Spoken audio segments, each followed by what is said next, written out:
কথা কি বুঝতে পারছেন কিনা? হাতের মধ্যে তাবিজ লটকায়, শরীরের মধ্যে তাবিজ লটকায়, সব জায়গায় তাবিজ লটকায়। আর ছোট বাচ্চাদের গলায় তাবিজ দেওয়া দায় আছে। তাবিজ লাগাই কেন? হুজুর জিন বুতে ঢুকছে, আর আমি যখন ঝাড়ফুঁক দিয়ে জিন হাজির করছি, মানে কোরআন পড়লে জিন চলে আসে জিন ঢুকির উপর, বুঝতে পারছেন কিনা? যখন আমি সূরা বাকারার 148 নম্বর আয়াত পড়ছি, আইনামা তাকুনু ইয়াতি বিকুমুল্লাহু জামিআ, তুমি পৃথিবীর যেখানেই থাকো না কেন, তুমি যদি রুগীর ভিতরে বা ডিস্টার্ব করে থাকো, এখানে চলে আসো, ফট করে জিন চলে আসে, কারণ আল্লাহর কোরআন তাকে অ্যারেস্ট করে নিয়ে আসে। জোরে বলেন সুবহানাল্লাহ।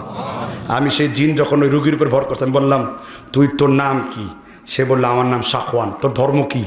আমার ধর্ম খ্রিস্টান। এই মহিলারা তুই কেন দোষিস? কয় মহিলার আমি মহব্বত করি। কি করি? এটাকে বলা হয় লাভার জিন, এশকের জিন। বললাম তুই কি যাবি? কয় আমি মরে যাব, তবে আমি এই মহিলা থেকে বের হব না। বললো যে তাবিজ দিছে। কয় তাবিজ দেওয়া তো সুবিধা হয়েছে। কেন? কারণ তাবিজ দিলে আমাদের শক্তি আরো বাড়ে। কারণ আল্লাহ বলছেন ফাজাদাহুম রহাকা, যখন মানুষ শিরিক করে জিনদের শক্তি আরো কি বেড়ে যায়।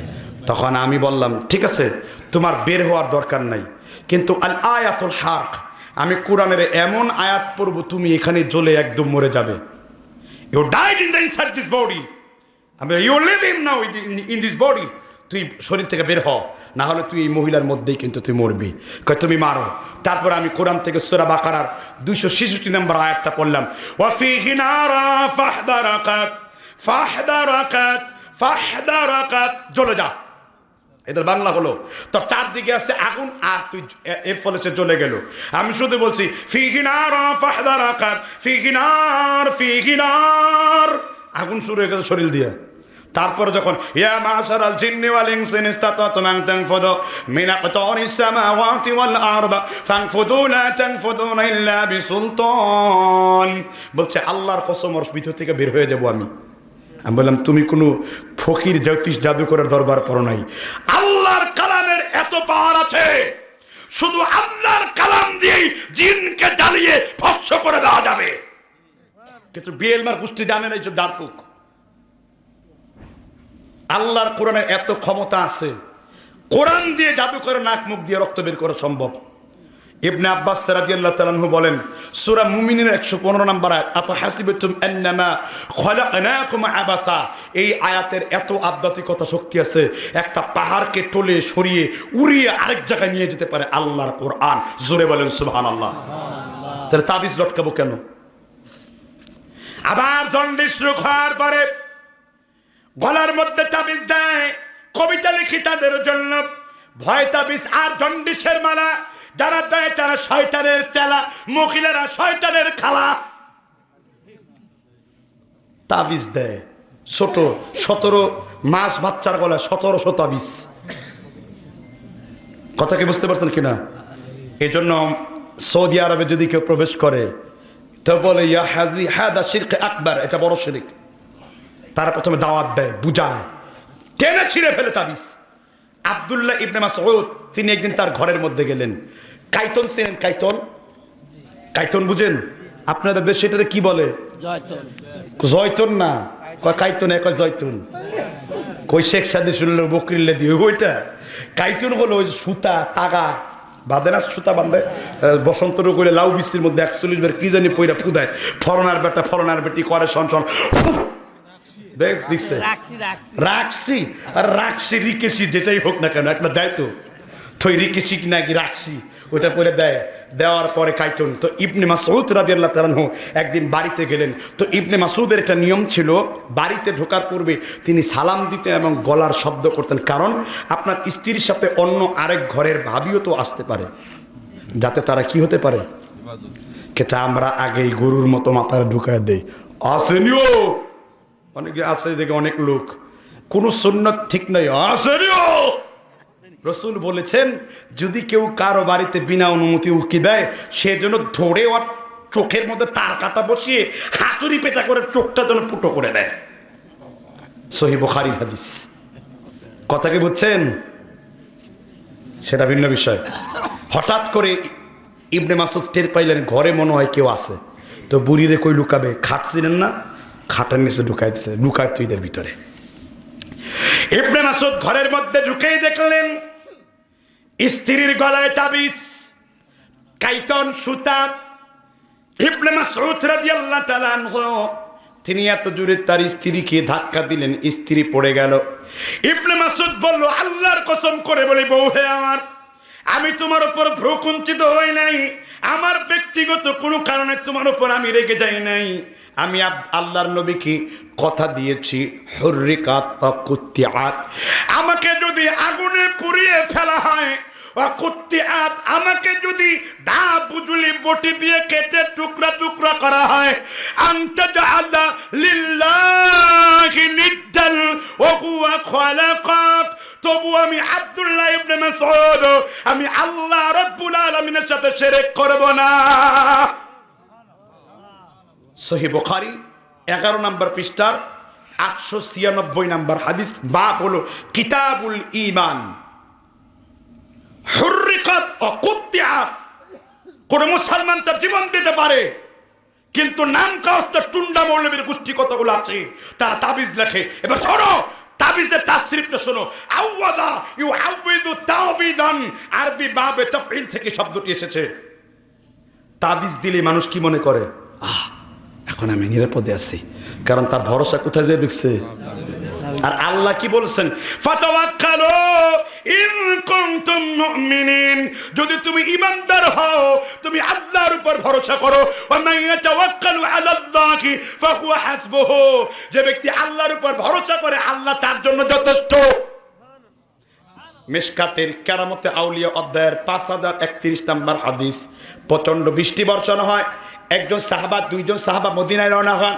একজন সাহাবা আল্লাহর উপর ভরসা করে বলেন, আল্লাহ তুমি বৃষ্টি দিও কিন্তু আমার ভিজায়ও না। দুইজন সাহাবী মসজিদের মধ্যে ঢুকে গেছি, একজনের চুলের গোড়া পর্যন্ত ভিজে গেছে, আরেকজনের 1 ফোঁটা পানি তার শরীরে লাগে নাই। সাহাবীরা বললেন, কেন তোমার শরীরে লাগে নাই? তিনি বললেন, তাহাজ্জুদ পড়ে দোয়া করেছি, আমার একটু ঠান্ডার ভাব আছে, আল্লাহ বৃষ্টি দিও আমারে ভিজায়ও না। আমার দোয়ার মধ্যে আমি পরিপূর্ণ তাওয়াক্কুল আল্লাহর উপর করেছি। সাহাবী শুনে আশ্চর্য হয়ে গেল। ফাতাওয়াক্কালু ইন কুনতুম মুমিনিন, যদি তুমি ঈমানদার হও তোমার জন্য আল্লাহ যথেষ্ট হয়ে যাবেন। হাসবুনাল্লাহ ওয়া নি'মাল ওয়াকিল, আল্লাহর উপর ভরসা করো, কারণ তিনি আমার নিয়ামতের মাওলা। ঠিক কিনা বলেন? বৃষ্টি দিও কিন্তু আমারে কি করো না, ভিজিও না। তিনি ভিজেন নাই, কারণ আল্লাহর প্রতি যে যেমন ধারণা করে আল্লাহ তার প্রতি সেরকমই দেন। আপনি আল্লাহর প্রতি ভরসা করতে পারেন না, ভরসা করতে বাবা একটা বাচ্চা দাও, না থাকলে ডিম ফুটায় ছাও বাচ্চা তারপর বের করে দাও, কারণ তুমি তো তোমার মানুষের কাছে চাইছো। আর শয়তান মাঝে মধ্যে আল্লাহর পক্ষ থেকে শয়তান বুঝায়, আরে মাজারে চেয়ে তুই পেয়ে গেছিস, তাতে আরো শিরক প্রশিক্ষিত হতে পারে। কথা কি বুঝতে পারছেন কিনা? আমার কথা শুনে কি আপনারা খুব রাগ করতেছেন? আমার কথা কি আপনাদের খারাপ লাগতেছে? আপনাদের খারাপ না লাগলেও অনেকের হয়তো লাগতে পারে। শিরিকটাও কিছু বুঝন যায়, কিন্তু বেদাতের কথা বুঝনে যে বেদাত করলে এটাই করলেই তো। এবার শিরিক নিয়ে তো কয়েকটা পর্ব বললাম, তাই না? বেদাত দুজনই। এবার বেদাত কাকে বলে এটা একটু বুঝাই, তাই না? দুজনই জানে না, আল্লাহর নামে ইবাদত করলেই তো। বিদাত শব্দের অর্থ কি আগে সেটা জানতে হবে। আল কামসুল মুহিত আরবি ডিকশনারি শব্দার্থ নাম্বার 1641। বিদআ, বেদাত শব্দের অর্থ হলো আবিষ্কার করা, তৈরি করা। কথা কি বুঝতে পারছেন কিনা? বেদাত শব্দের অর্থ কি? আবিষ্কার করা। বেদাত শব্দের অর্থ কি? আবিষ্কার করা, তৈরি করা। এখন হুজুর মাইক তো আল্লাহর নবীর যুগে ছিল না, আপনি মাইক দিয়ে কথা বলেন কেন? মাইকটাতে কথা বলা বেদাত বলে কিনা আমাদের দেশে? আচ্ছা, আল্লাহর নবীর যুগে তো মোবাইল ছিল না, মোবাইল দিয়ে ভিডিও করেন কেন? মোবাইলও বেদাত। হুজুর আল্লাহর নবীর যুগে উড়োজাহাজ ছিল না, আপনি উড়োজাহাজে চললেন কে? এটাও বেদাত। আল্লাহর নবীর যুগে বাস ছিল না, বাসে চললেন কে? এটাও বেদাত। আরে বোকারাম, আমি যে খুতবা দিয়েছি শুরুতে সেখানে বলেছেন আল্লাহর নবী, ইয়াকুম ইহদাসাতাল উমুর, যে ব্যক্তি কোনো শরীয়তের কোনো কিছুকে শরীয়ত মনে করে, ইসলাম মনে করে, ইবাদত মনে করে, কেউ যদি কোনো কিছু করে তার নাম কি? আমি খালি মুখে কথা বললে কম সওয়াব, মাইক দিয়ে বললে বেশি সওয়াব, এই কথা আমি বলছি। পায়ে হেঁটে গেলে কম সওয়াব, ঘোড়া দিয়ে দৌড়িয়ে গেলে কম সওয়াব, কিন্তু আমি আজকে টিকিট কনফার্ম করলাম বিমানের, উড়ে বাড়িতে গেলে বেশি সওয়াব। রংপুর সৈয়দপুরের টিকিট মা বিশেষ করে যাবো, তা আমি কি এটা মনে করছি যে পায়ে হেঁটে গেলে আমার কম সব, বিমান উঠে গেলে বেশি সব? যদি এটাই বেদাত হয় তাহলে তোমার পীরও বেদাত, তোমার পীরের বাপেও বেদাত, তুমিও বেদাত, তুইও বেদাত, তোর 14 গোষ্ঠী বেদাত, কারণ তুই তো রসুলের যুগে জন্মাস নাই। ঠিক কিনা বলেন? তুমিও বেদাত, তোমার বাবাও বেদাত, কারণ তোমার বাবা নবীর যুগে জন্মায় নাই। তুইও বেদাত, কারণ তুই নবীর যুগে জন্মাস নাই। আবার বলে হুজুর বেদাত হলো 2 প্রকার, বেদাতে হাসানা, বেদাতে সাইয়্যা। আর আল্লাহর হাবিব বলেন কুল্লু বিদআতিন দালালা ওয়া কুল্লু দালালাতিন ফিন্নার। যে ব্যক্তি, প্রত্যেক বিদআত হলো পথভ্রষ্টতা, আর প্রত্যেক পথভ্রষ্টতার নাম কি? নবী বলেন প্রত্যেক বেদাত হলো জাহান্নাম। আর হুজুর বলেন বেদাত হলো 2 প্রকার, হাসানা, সাইয়্যা। হুজুর হাসানা বেদাত কি?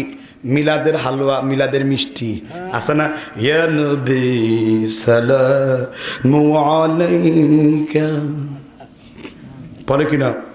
তারপর শুধু তাই তো না, ইয়া রাসূলুল্লাহ, ইয়া হাবিবাল্লাহ, ইয়া রাসূলুল্লাহ, দয়ালো নবী, প্রেমের কবি আর আসবে না ভাবেতে, ইয়া রাসূলুল্লাহ। তারপরে শুরু হয়, শুধু তাই না, আরো আছে তো, ইয়া মুহাম্মদ প্যারা নবী আসুনির আল্লাহ, ইয়া মুহাম্মদ মুস্তাফা নবী সাল্লাল্লাহু আলাইহি, তোমার নামে হয় জগতে উজালা, ইয়া মুহাম্মদ প্যারা নবী আসুনির আল্লাহ। ইল্লাল্লাহ ইল্লাল্লাহ লাফারা শুরু করে। আবার কি করো ভাই? নবীর দরুদ পড়ে চোখে লাগাই। আর আমরা বলি সাল্লাল্লাহু সাল্লাল্লাহু, একবার দরুদ পড়লে কয় নাকি? আর রাসূল বলেন কুল্লু আমালি ইবনে আদম ইউদাআফু আল হাসানাহ আশরি আমতালিহা। তাহলে বেদাত সাইয়্যাও নাই, বেদাত হাসানা আমার ফতোয়া নয়, খোদ আশরাফ আলী থানবীর ফতোয়া, আব্দুর রশিদ গাঙ্গোহীর ফতোয়া, খোদ আপনার ফতোয়া স্বামীর ফতোয়া, খোদ ফতোয়া দারুল উলুম দেওবন্দের ফতোয়া। যে ব্যক্তি বিদাতকে 2 প্রকার বলে সেও এক বেদাতি। কথা কি বুঝতে পারছেন কিনা?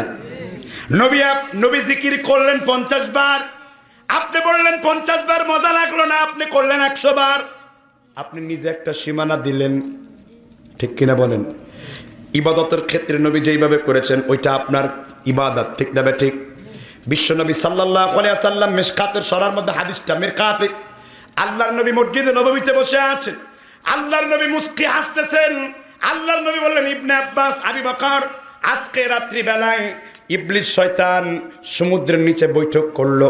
ইবলিস শয়তান সবাইকে জিজ্ঞাসা করলো কি কোন আমল করে মানুষকে ধোঁকা দিয়েছো? এক ইবলিস কইল একজনে নামাজ পড়তে গেছে আর খুশায় নামাজ থেকে বের করছি। ইবলিস শয়তান খুশি হতে পারে নাই। ইবলিস শয়তান বলল আহলাকুনি ইস্তিগফার, ওই বান্দা তওবা করে আবার নামাজি হয়ে যাবে। আতাইবি মিনাজ যামবি কামাল্লা যামবা লাহু, যখন কোন ইমানদার গুনাহ থেকে তওবা করে আল্লাহ তাকে জন্মভূমির শিশুর মতন পবিত্র বানায় দেন। সুবহানাল্লাহ কইবেন না? এবার একটা ইবলিস শয়তানের চেলা বলল আমি বড় কিছু কাজ করতে পারি নাই, আমি ইবাদতের নামে কিছু জিনিস মানুষকে ছেড়ে দিয়েছি। মানুষ এখন যুগের পর যুগ করতেছে আর এটারে সওয়াবের কাম মনে করে। যেমন কোনো লোক সারা রাত্র শবে বরাতে রুটি হালুয়া খেয়ে 50 রাকাত নামাজ পড়ে কি দোয়া করে, আল্লাহ এই বছর শবে বরাত পরে অনেক গুনাহ করে ফেলেছি, আর জিন্দেগি তো এইরকম ইবাদত করব না, এটা বলে না। বলে আল্লাহ এই বছর রুটি হালুয়া খেয়েছি, আগামী বছর আরো যেন 20 প্রকারের হালুয়া খাইতে পারি। এই বছর 20 রাকাত নামাজ পড়েছি, আগামী বছর আরো বেশি করে যেন পড়তে পারি। কারণ তোমার ইবাদতের ফাঁকে ফাঁকে কাটটা ঢুকছে, তোমার ইবাদতের ফাঁকে ফাঁকে কাটটা ঢুকছে, শয়তান একটা ঢুকিয়েছে। এই জন্য শয়তান শুধু একটু এই দেয়ালের মধ্যে চিনি লাগায় দেয়। চিনিরে ধরতে আসে পিঁপড়ারে মারতে আসে আর আপনার তেলাপোকারে মারতে আসে ইঁদুর, ইঁদুরে মারতে আসে বিলাই, বিলারে মারতে আসে কুত্তা, কুত্তারে মারতে আসছে কুকুরের মালিক। এবার কুকুরের মালিক আর হোটেলের মালিক মারামারি করে জায়গায় মরে গেছে। শয়তান কয় আমার কাম খালি একটু মিডা লাগায় দেওয়া, একটু খালি মিডা লাগায় দেওয়া, একটু মিষ্টি লাগায় দেওয়া। আর সমাজে মিষ্টি বেদাত, মিষ্টি বেদাত বুঝেন নাই? মিষ্টি বেদাত কি বেদাত? কারণ যেভাবে রসুল করছেন সেটা, যেমন এখন এটা শীতকাল না, এখন যদি আমার এই ভাই, আমার যে দিন ভাই আমাকে দাওয়াত করে আনছেন, হঠাৎ করে মাঝ রাত্রিতে এসে আমারে বলে হুজুর বাতাস করতেছে, প্রচুর শীতের মধ্যে তিন ছেলে মিলে বাতাস করতেছে। বলে বাতাস দেন কেন? হুজুর বাতাস দেওয়া তো সোয়াবের কাম, এটা ভালো কাম। আর শীতের মধ্যে যদি আমার বাতাস দেয় আমার কি ভালো লাগবো? তাহলে নবীজি যেই কয় রাকাত তারাবি পড়ছেন ওটাই তোমার জন্য সুন্নত। নবীজি যেই কয় রাকাত ফরজ সালাতের পরে যা ইবাদত করেছেন ওটাই তোমার জন্য সুন্নত। নবীজি যেটা করেন নাই ওইটা তোমার জন্য বেদাত। আল্লাহর নবী সাল্লাল্লাহু আলাইহি সাল্লাম বলেন, হাদিসটা উল্লেখ করেছে মুসান্নাফে আবি শাহবাব 9045 নম্বর হাদিস, তারাক্তুকুম আলাল বাইদাই কালাইলুহা কানাকারিহা। ইসলাম হলো ডিমের মতন উজ্জ্বল। ডিম যেমন রাতের বেলায় উজ্জ্বল, ডিম তেমন দিনের বেলায় উজ্জ্বল। ইসলাম যেমন দিনের বেলায় উজ্জ্বল, কুল্লু ইবাদাতিন লাম ইয়াতাআব্বাদহা। তিনটা যুগ হলো সুন্নতের যুগ। নবী বলেন তিন যুগ অনুসরণ করো। একটা হলো নবীর যুগ, সাহাবীর যুগ, তাবিঈর যুগ, তাবে তাবাঈর যুগ, সাহাবীর যুগ, তাবিঈর যুগ, তাবে তাবাঈর যুগ। আল্লাহর নবী বলেছেন সুম্মাল্লাযীনা ইয়ালুনাকুম, সুম্মাল্লাযীনা ইয়ালুনাকুম। এই তিন যুগের মধ্যে যেই আমল খপা যায় না তাই শরীয়তের দৃষ্টিতে কি? সাহাবীরা করেন নাই, তাবিঈরা করেন নাই, তাবে তাবাঈরা করেন নাই। তাদের মৃত্যুর 608 বছর পরে ইরাকের বাদশা কুকাবুর রহমান, আব্দুর রহমান বিন মুসুল কুকাবুর বাদশা, তিনি মিলাদ কিয়াম করলেন সাহাবীদেরও উফাতে, তাবেঈদের উফারের 400 বছর পরে। এই যে শরীয়ত মনে করে ঢুকাইছেন সেটা কি? এটা করতে করতে করতে এই বছর ইয়েমেন এবং সিরিয়ার কিছু সুন্নিরা নবীজির নামে ইলাদ করছে, হ্যাপি বার্থডে ডিয়ার প্রফেট। নবীজির নামে কেক কাটছে। দেখছেন অধপতন কোন দিকে ঢুকছে? হ্যাঁ, আপনার দেশেও করে, ও দেশেও কাটে নবীজির নামে। এমনি পাকিস্তানের খুব বদনাম, কিন্তু বড় তেহের শাহ হুজুর পাকিস্তানি। আমি দেখছি যে বেশি পাকিস্তানের বদনাম করে তার জানাজারাও পাকিস্তানি হুজুররা পড়াইছে না? কি পড়াইছে না? হ্যাঁ, কিন্তু তখন আর কিছু বলে না, কারণ এরা হলো বিদআতের ঠিকাদার। কথা বুঝতে পারছেন কিনা? অথচ আজকে আমাদের দেশের আমি পুলিশ প্রশাসন, ডিবি, এনএসআই, এসবি, র্যাব এবং আমাদের যত ব্যাটালিয়ান আছে, আমি সবার উদ্দেশ্যে একটি কথা বলবো, দয়া করে আপনারা কেউ আহলুল হাদিসকে জঙ্গিবাদের মোড়কে সাজাবেন না। কারণ আহলে হাদিস মানহাজের বিশ্বাস আকিদা এটা নয় কোনো নিরাপরাধ মানুষের রক্তহানি করা, বরং তারা কোরআনের আয়াত পড়েছে, মান কতালা নাফসান বিগাইরি নাফসিন আও ফাসাদিন ফিল আরদি ফাকান্নামা কতালান নাসা জামিআ। আমাদের আকিদা হলো বিনা অপরাধে কোনো মুসলমানের রক্তহানি যদি কেউ করে সেজন্য গোটা পৃথিবীর সমগ্র মানুষকে কি করে? হত্যা করে। এজন্য আমরা তোর একটা রাজনীতির জন্য কোনো দাবি দেওয়া নিয়ে একটা ইট পাট খেল ককটেল মারি না, কারণ আমরা বিশ্বাস করি মানুষকে তাওহীদের দাওয়াত দিতে হবে। সুতরাং 2-4 জন যে আমল করলো, রফাইদান করলো, তারই আহলে হাদিসের মোড়ক দিল। এই জন্য সিরাতে আহলে হাদিস আর সুরতে আহলে হাদিস এটা এক বিষয় নয়। যেমন কোনো হানাফি যদি, যেমন মুফতি আব্দুল হান্নান, তিনি সর্বপ্রথম মাননীয় প্রধানমন্ত্রী শেখ হাসিনাকে এই আপনার ওই যে রমনার বটমূলে সর্বপ্রথম বম্পিং করে বাংলাদেশে, তাই না? এখন তাই বলে কি বলবো আপনার এলাকার যত কওমি মাদ্রাসার মুফতি সবাই বোমাবাজ, এটাকে বলা যাবে? 2-1 কুলাঙ্গারের জন্য একটা জাতি বা গোষ্ঠীকে কেন্দ্র করে কথা বলা, আমি মনে করি এটা সম্পূর্ণ বেআইনি কথা। কারণ বাংলাদেশে আহলে হাদিসের রিফিউজি নয়। আমাদের দেশের মেয়র যিনি আছেন তিনি আহলে হাদিসের লোক।